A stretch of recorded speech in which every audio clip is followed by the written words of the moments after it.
Steven, what you was thinking when Tank did that when he took the knee? What you was thinking when he took the knee? I can't speak.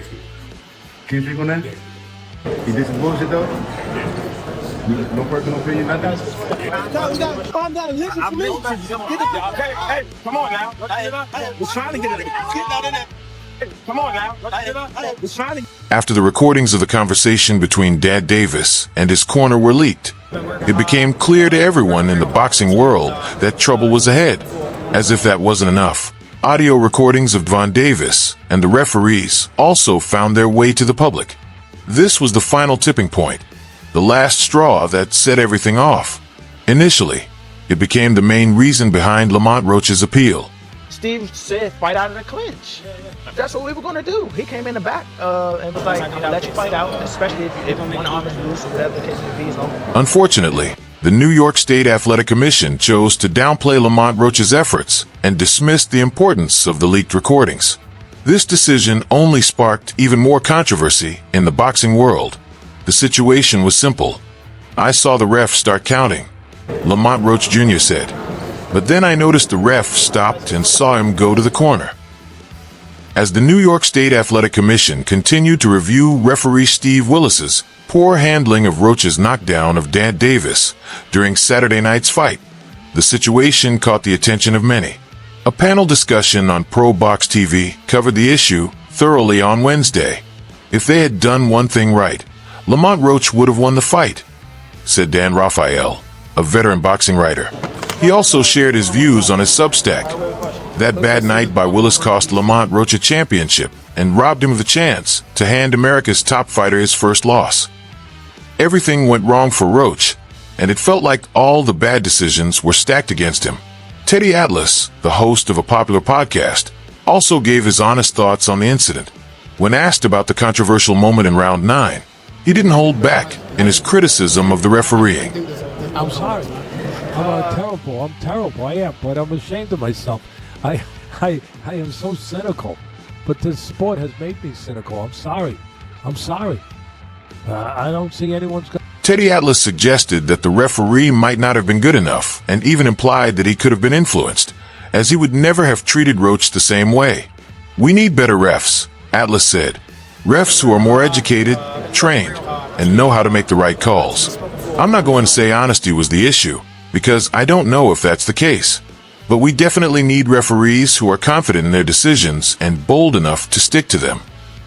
He went on to point out that the referee wouldn't have allowed Roach to get away with things the way he let Tank Davis off the hook. Why? Because Tank's a star. It's going to reprimand this referee. What are they going to do? It happens too often. It's happened too often. I don't know.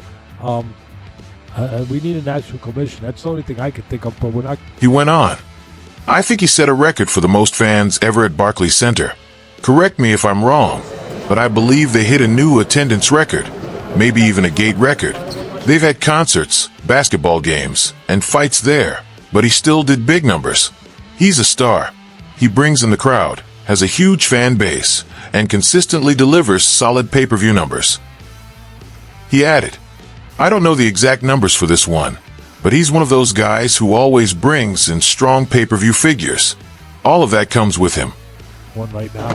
But the last thing I want to say to put a bow on this one, Bud, we talked about the controversial part, but I want to finish. When a referee allows a fighter to take a knee, which isn't even a rule in boxing, and doesn't make it a 10-8 round, when it clearly should have been, that's a major issue. Davis got hit with a jab just before that moment, and while I'm not trying to attack Tank Davis, people already say I defend him too much or hype him up. Yes, he's great. He's a tremendous, complete fighter. A puncher, both inside and outside, patient, defensively responsible, with fast hands. He puts punches together, goes to the body, can counterpunch, and sets traps, all of that. But in this instance, he was wrong. He got away with it because the sport itself allowed it to happen. There's nothing wrong with the fighter, but there's a lot wrong with the administrators of the sport. We see these problems, and we shouldn't keep seeing them. It needs to stop. The great part. That was high-level boxing. That was two guys at the highest level showing their skills. Teddy Atlas also pointed out that a referee can't just let something that's not in the rulebook slide. Tank Davis gets hit with a jab, and just a second or two later, he takes a knee. Guess what? I'm sorry, but that's a knockdown. If your knee touches the ground around that time, it's a knockdown. This isn't football. There are no fair catches here. He made an analogy to football, saying, if this were football, it would be a touchback, taking a knee in certain situations. Atlas emphasized that rules exist for a reason, and they should be followed. Even Terrence Crawford, one of the best pound-for-pound fighters, came out and admitted, I didn't know that was a rule. I guess I was sleeping when they passed that one. He jokingly added, maybe he was out doing road work or something. Must have been busy when that rule, which isn't even a real rule, was made. He compared it to the Indianapolis 500, saying, this isn't a race. You can't go into pit road because your oil needs changing, your tires need swapping, or grease needs wiping from your eyes. There's no pit row in boxing. Tank went down on a knee, and Roach, to his credit, didn't back off. But, as Atlas pointed out, he could have taken the opportunity to attack. The saying is, defend yourself at all times. And Roach would have been fully within his rights to go after Davis. The guy missed and you counter, and then all of a sudden you're in front of him. Boom! You're the invisible man. You're on the. That's sweet science too. Yes, and it's easier to see. It grabs your attention. Oh wow! Look at that guy. He's on the outside. Teddy Atlas continued, I've seen fighters hit guys who are turning or walking away, and the referee doesn't stop it unless the bell rings or he steps in. You have the right to hit that guy. He praised Roach for being a gentleman and a sportsman, giving him credit for not taking advantage of the situation when Tank turned. Roach had the right to hit him, whether it was a left hook or whatever. He's a southpaw, so maybe a straight left. Whatever it was his right to pursue and throw. Maybe he could have caught him and knocked him down while Tank was turning.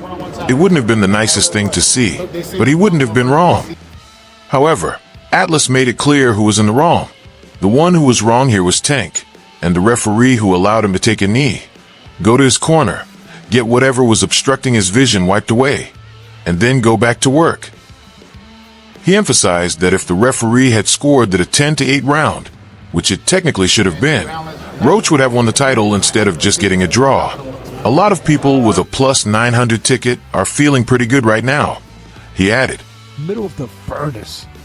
With all the flames and everything going, and you don't get burnt up. You don't get torched. You don't get scorched. That is. Teddy Atlas wrapped up his thoughts with a powerful comparison. He bullied the bully, really. It's like in the schoolyard. You see the bully having his way all the time. Then one day, someone stands up to him. Suddenly, the bully isn't acting the same, not as aggressive. Atlas went on to share a saying from his cousin that fit the situation perfectly. When you depend on intimidation, but the person you're trying to intimidate doesn't get scared and becomes the intimidator instead, that's when the tables turn. He acknowledged that you won't hear many people say that, but he believed it was spot on in this case. He then recalled a moment from the fight, saying, when we were talking in the 12th round, I think it was the 12th or 11th, we were talking trash. He was like, you ain't gonna win. Roach, who had been an amateur rival of Davis, deserved to be the main focus after handing Tank Davis, the minus 1,600 favorite, his first blemish in his professional career. Their fight ended in a controversial majority draw at Barclays Center. However, the New York State Athletic Commission did not handle the situation well. In the aftermath, they claimed a technical issue prevented them from reviewing the instant replay footage during the designated time. This decision led them to avoid calling the voluntary knee Davis took in round 9 exactly for what it was, a knockdown. The fallout from the situation had a serious impact. Roach lost out on a potential 10 to 8 point swing that could have secured the victory for him. Not only that, but it also cost him millions of dollars. If Roach had won, their inevitable rematch would have seen him enter as the defending champion. I know. What you talking about? Like, they gonna give it to me. So, that's how. Speaking to regulators across the country, there was a shared sentiment that New York Commission head Matthew Dalio was caught in a difficult position. The controversy stemmed from referee Steve Willis starting and then abruptly stopping the 8 count after Tank Davis was hit with multiple punches from Roach. This sequence led Davis to take a knee and walk to his corner, where his co-trainer, Calvin Ford, was waiting to wipe his face with a towel. Davis later explained that the reason he took a knee was due to a stinging chemical in his eye, not because he was injured. He claimed he was merely seeking relief. However, some felt that the commission should have deducted a point from Davis for his actions and named Roach the new WBA lightweight champion after the majority draw.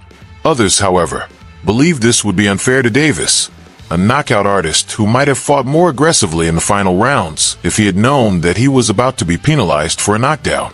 The controversy grew when Davis took a knee in round 9. After landing a right hand and 2 jabs, Roach was visibly surprised. "I thought it was a 10-8. Roach admitted, confirming that he too expected the referee to call it a knockdown. The panel, which included retired California referee Jack Rice, trainer Stephen Bradman Edwards, and Pro Box TV regulars Chris Algieri and Paulie Malignaggi, were unanimous in their opinion that Roach's bent knee met the criteria of a knockdown. Pro Box TV founder Gary Jonas, who also advised Roach, filed an official appeal with the New York Commission, urging them to rule Roach the winner due to multiple missed opportunities by Willis to deduct a point from Davis. The appeal pointed to several critical moments: Davis turning his back to Roach, walking to his corner, and Ford climbing the steps to treat him mid-round. Edwards offered a crucial point during the discussion, saying, "People make mistakes, but this always seems to favor the aside." He acknowledged that Steve Willis had an excellent career, but this particular moment left many shocked by the inconsistency. Counting. While I'm looking at him, I'm like, the rest started counting. But I see him get up and go to the corner. So now I'm just like, all right, now I'm confused. I don't know what's going on. Referee Jack Rice sought to clarify that officials have the discretion to manage how the fight proceeds, as they are the sole arbiters of the bout. "You cannot call your own timeout," he explained. Malignaggi disagreed, pointing out the situation's clear complications. Furthermore, Raphael reported that there was an opportunity to review the replay of the controversial knee, but this option was not exercised, leading both Algieri and Malignaggi to conclude that the only effective solution would be to stage an immediate rematch at the Barclays Center in Brooklyn. The uncertainty around the situation grew when Roach himself admitted, "I didn't think he was going to stop the fight. But then, looking at him in the corner, I'm like, what's going on?" Despite the confusion, the New York State Athletic Commission insisted that they were still reviewing the matter, leaving many wondering how the situation would be resolved. Yet, the most baffling part of this entire scenario was what had actually been going on with Tank Davis. While it was certainly a surprise to see the 30-year-old from Baltimore struggle against such an overwhelming underdog, especially after dominating the lightweight division for so long, the most surprising element wasn't Davis's unexpected challenge. It was Roach's performance. Roach, after bulking up to the lightweight division, looked physically bigger and more formidable than his opponent.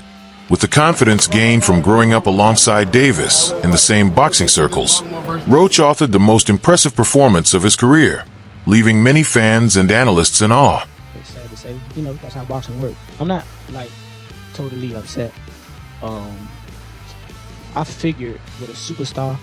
The biggest set of questions after the fight revolved around Davis's mindset and the bizarre behavior he exhibited before, during, and after the match.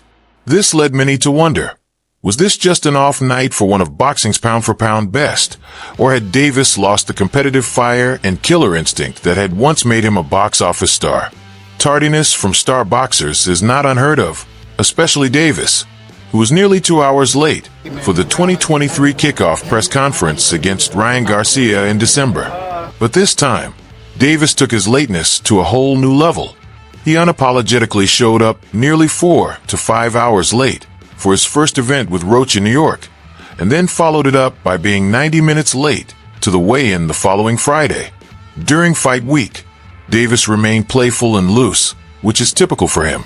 However, his behavior during the fight became troubling when he twice took his eyes off Roach to argue with referee Steve Willis in the first half of the fight, only to absorb clean punches in return. His actions didn't look like those of a fighter in full focus. There was more to it than just physical mistakes. The cameras caught Davis yelling over the advice of his trainer, Calvin Ford, during the rounds, screaming, "Listen to me. a move that raised eyebrows and added to the growing tension. And then there was the uncalled knockdown in round 9. After Roach connected with a series of jabs, Davis began aggressively blinking his left eye. He turned his back to Roach and took a knee, an act that could have been grounds for disqualification. Davis quickly got up and sprinted to his corner, where Ford used a towel to wipe his eyes. Willis started counting the mandatory 8 count, but he stopped at 3, warning Davis before letting the action continue. This series of events, Davis's tardiness, erratic behavior during the fight, and the questionable officiating, only added to the growing confusion surrounding this matchup, leaving fans and analysts alike wondering if Davis's best days were behind him. I was like, oh, yeah, that's the oh shit, here it goes. But as soon as I heard that 114, I was just like, damn, all right, it's over with. Not only was Davis's explanation during the post-fight interview peculiar, but his demeanor also seemed oddly nonchalant, given that he had come so close to losing his title and unbeaten record. The crowd booed him, which seemed to stir a reaction of either embarrassment or disinterest from Davis. In a moment that struck many as unprofessional, he casually brushed off the situation with a strange comment. "I just got my hair done 2 days ago, and she put grease in my expletive, so the expletive was like coming into my face when I was sweating, and it burnt my eyes," Davis said. "Damn, why are you all booing? Like I'm saying expletive. These are real facts. Come on, man, look at my hair. I just got my expletive done. But it's all cool, man. You know how they get. They love you. Then they hate you. Turn around, and they'll love you again. So, yeah, man, it's just crazy. I ain't going to lie. Like, it's okay. We're going to run it back. It's okay." Davis, who has a mandatory rematch clause in his contract, and had shared his interest in one on social media the following Monday, appeared more humble at the post-fight press conference. However, his words only highlighted his lack of situational awareness regarding the rules and the significance of his performance. "Nobody likes a draw from a guy who gets knockouts and things like that, but it's cool," Davis said. "I feel like if we fight again, I could do more, and I should have done more. I was lost and lost track of the rounds. That's why we need ring girls. I didn't know what round it was." Facts. His comments didn't land well with many fans and analysts, who found his behavior and attitude towards the fight troubling.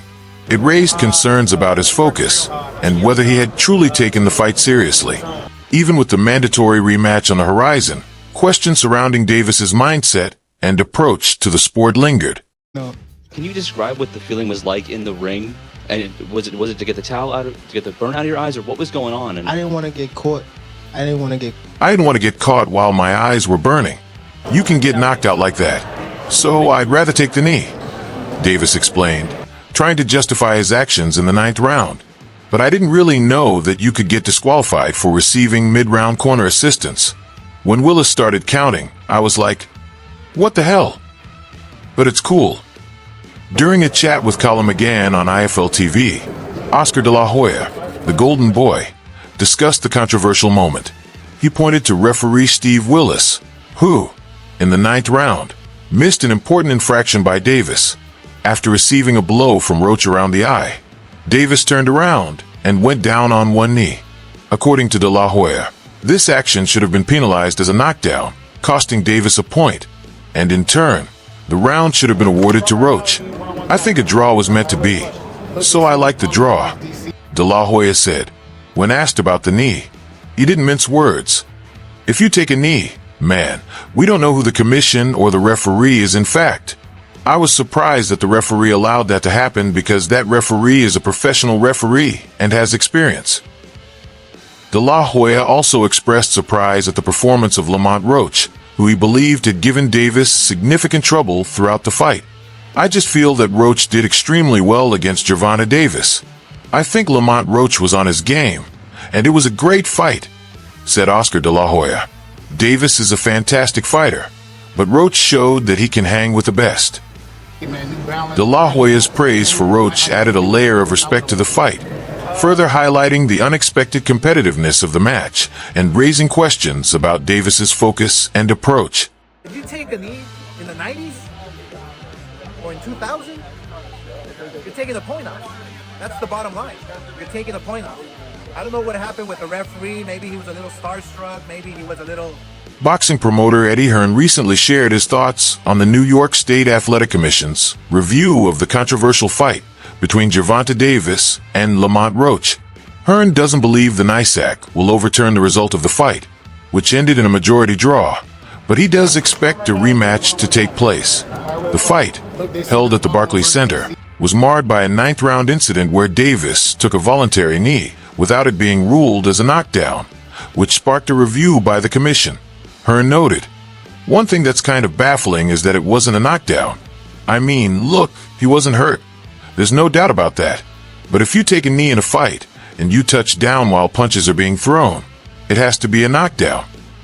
Roach's lawyer even appealed for the result to be changed to a win for his fighter, whether by decision, knockout, or disqualification. Despite the controversy, Hearn remained skeptical about the commission changing the outcome. "I don't think they do," Hearn said in an interview with Fight Hype. "Can the state call for an immediate rematch? I don't think they can. The commission, it's really up to the governing body. The World Boxing Association oversees the lightweight title, and while the commission can review the result, it cannot mandate a rematch." However, Hearn expressed confidence that a rematch would take place regardless of the commission's ruling, showing that the fight's unresolved tension would likely lead to another showdown between Davis and Roach. She's a serious fight. I said it. It might not be the biggest profile fight, but it's actually quite a tough fight. And Shakur said to me, like, even the day before, "I'm telling you, he's going to have big trouble tomorrow night." And I just feel like hopefully this could be the little something that gives Gervonta a little... Eddie Hearn further commented on the situation, revealing that everything he's hearing suggests the rematch between Gervonta Davis and Lamont Roach is already set to happen. "I think it's pretty much done," Hearn stated, showing confidence that the unresolved issues from the controversial fight won't prevent the highly anticipated return bout. Regarding the ninth-round incident where Davis took a knee, Hearn argued that it should have been ruled a knockdown. "If you take a knee in a fight and touch down while punches are being thrown, it has to be a knockdown," Hearn said. He acknowledged the controversy surrounding the situation, but expressed disbelief over the idea that Davis should be disqualified, especially since he returned to his corner without any further issue. "I heard people saying he should be disqualified. He went back to his corner. I don't buy that. I think that's a warning," Hearn explained, calling the entire situation a bit bizarre. Despite the unusual circumstances, it seems a rematch is the logical next step for both fighters. The New York State Athletic Commission's review of the controversial fight between Gervonta Davis and Lamont Roach is still ongoing, with no final verdict announced yet. As the WBA lightweight champion, Davis's status as one of the best pound-for-pound fighters in the world is now in question. While one judge believed Davis did enough to win, the other two judges did not, leading to a majority draw. Round 9 became a pivotal moment in the fight, with a bizarre incident marking the round's significance. After taking several stinging blows from Roach, Davis unexpectedly dropped to one knee. The situation remains under scrutiny as both fans and officials continue to analyze the sequence of events. For more updates on major news, moments, events, and actions in the world of boxing, don't forget to subscribe to our channel. Turn on notifications to stay updated whenever we drop content like this. Until next time, peace out.